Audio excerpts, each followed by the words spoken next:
Be honest, what's killing your growth right now? Probably it's not your product, your team, or your revenue.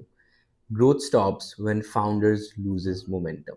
I'll be real with you. I love momentum more than money because I have never seen anyone gain momentum and not crush it eventually. And I have never seen anyone crush it without momentum. Sounds like a rhyme, right? At least it's in my head. I want you to listen to this very, very carefully. When you have got momentum, even your mistakes push you forward. But when you lose it, even your wins don't really contribute. Here's how it actually builds. Time leads to effort.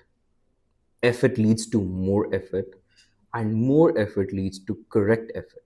Listen to this again. Time leads to effort, effort leads to more effort leads to correct effort. Correct effort leads to the first win. That first win leads to the next 100. And those 100 wins that turn into your first milestone. That's what we called momentum. Think about it. Netflix starting distributing their DVDs, not streaming. But they kept moving. Starbucks began as a small coffee shop selling beans, not the global brand you see today.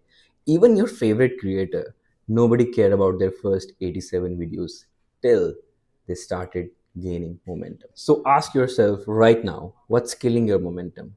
Fix that one thing. That one thing. Because once you get your momentum back, the wind starts rolling.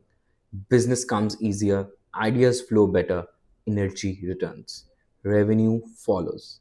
Momentum isn't just a phase, it's the foundation. And when you protect it, everything else starts to move again. Keep moving when it's small because momentum over money any day.